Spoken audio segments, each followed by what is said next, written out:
لە ڕۆژنامەی ئەلسەباح حەمزە مستەفا دەنووسێ ڕۆمانی ئاتێلا دوایمین عاشق تۆماری گێڕانەوەیەکە لە جۆرێکی دیکە لە گۆڕانکاریەکانی شۆڕش لە ڕێی کەسایەتی پاڵەوانەکانەوە. پاڵەوانی عاشق و شەهید ئاتێلا و خۆشەویستەون بۆ کەی فاتیمە. ئاتێلا پەیامەوەی مرۆڤایەتی عشقە. یەکەم لەحظە ئادەم کە ئەبێ بە مرۆڤ ئەو لەحظەیە کە عاشقی حەوا بێ، تەنها سبب عشقە. و ئیتر ئەم عشقە شێوازی جیاجاگرێتە خۆی لە عشقی مرۆڤەوە تا عشقی نیشتیمان و تا عشقی قەزیە و تا ئاگاتە عشقی خواوەند. بە دیوەیەکترا پەیامی ئەم ڕۆمانە ئەوەیە کە هیچ هێزێک هیچ داگیرکەرێک بە درێژایی مێژوو نەیتوانیوە ئەم میلەتە قڕ بکا و چۆکی پێدا بدا و سەری پێکەس بکە، ناشتوانێت. سەردار عەبدوڵڵا لە بەغدا لەدایک دەبێت و دواتر دەبێتە پێشمەرگە و ساڵانی 2000ەکان زانکۆ تەواو دەکات.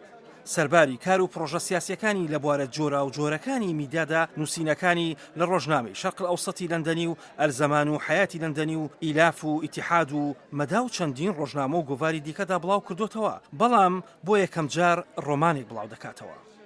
لە ڕاستیە ئازایەتی ئەو خانەی چاپکردنە لوبنانیە هەشت ئەنتوان زۆر ئازابوون کەم ڕۆمانیان چاپ کرد.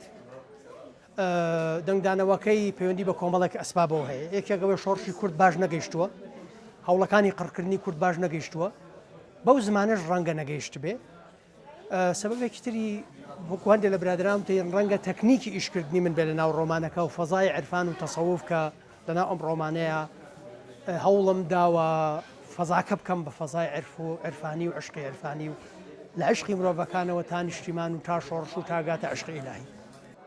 لە ماڵپەری بەرچاو بە زمانی عەرەبی ڕەنا عومەر دەنووسێت لە پەش ڕۆمانی ئاتێلا دوایمین عاشقەوە عشقێکی تۆڵەکەرەوە خۆی حەشارداوە، ڕوبەڕووی ستەمکاری و بەرەنگاری چەوسانەوەی ئەو دیکتاتۆرە دەبێتەوە کە هەرگیز دوودڵ نەبووە لە بەکارهێنانی کیمیایی دژی هاوڵاتیانی خۆی.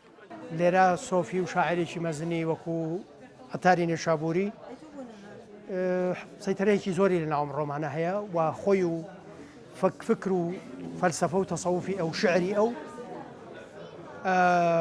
حزورێکی گەورەیان لە ناوم ڕۆمانە هەیە و ئەوە فەزایەکی عرفانی جیاوازی بەخشیوەتە ڕۆمانەکە. ئەم ڕۆمانە لە چیرۆکێکی ڕاستەقینەوە سەرچاوی گرتووە. ئاتێلا شەهیدێکی شۆڕشی کوردستانە و ئەو گەنجە ئالوودەی عشقێکی ژەشێخێک دەبێت و باوکی نایەڵێت شووی پێ بکات. دوجار کۆمەڵکوژی ئەنفال نەک بە تەنها خۆشەویستەکەی دەبات، بەڵکو 200,000 مرۆڤی دیکەش لەگەڵ خۆیدا دەبات. لێرە سۆفی و شاعرێکی مەزنی وەکو عەتاری نێشابووری سەیتەرەیەکی زۆری لە ناوم ڕۆمانە هەیە و خۆی و فکر و فەلسەفە و تەسەووفی ئەو شعری ئەو حزورێکی گەورەیان لە ناوم ڕۆمانە هەیە و ئەوە فەزایەکی عرفانی جیاوازی بەخشیوەتە ڕۆمانەکە. بەڵام ئەم ڕۆمانە لێوڕێژیشە لە دنیابینی و تەسەوف. دوایمین عاشق لە کارەسات و کۆمەڵکوژی و نەهامەتیەکانی مێژووە بەڕێوەیە تا ئێستا. ئاتێلا شەهیدێکی تایبەتی کوردستانە. ڕۆمانەکە لە تەنها باسی ئاتێلا نییە، ڕۆمانەکە باسی هەموو هەوڵەکانی قڕکردنی کوردەکە و ڕوبەڕووبوونەوەی ئازایەنە و شارانەی کورد دژ بە داگیرکەرانی کوردستان بۆ بەدەستهێنانی مافەڕاوەکانی خۆی تا ئاگاتە سەربەخۆی کوردستان و کوار میلەتێک لەو میلەتانە کە خاوەنی گیانی سەربەخۆی خۆیان بن. باسی لە ناوبردنی کورد و شۆڕشی کورد و لەپاڵ ئەمەشا باسی عشق و عشقی نێوان مرۆڤەکان، عشقی نیشتیمان تاگاتە عشقی خوایی.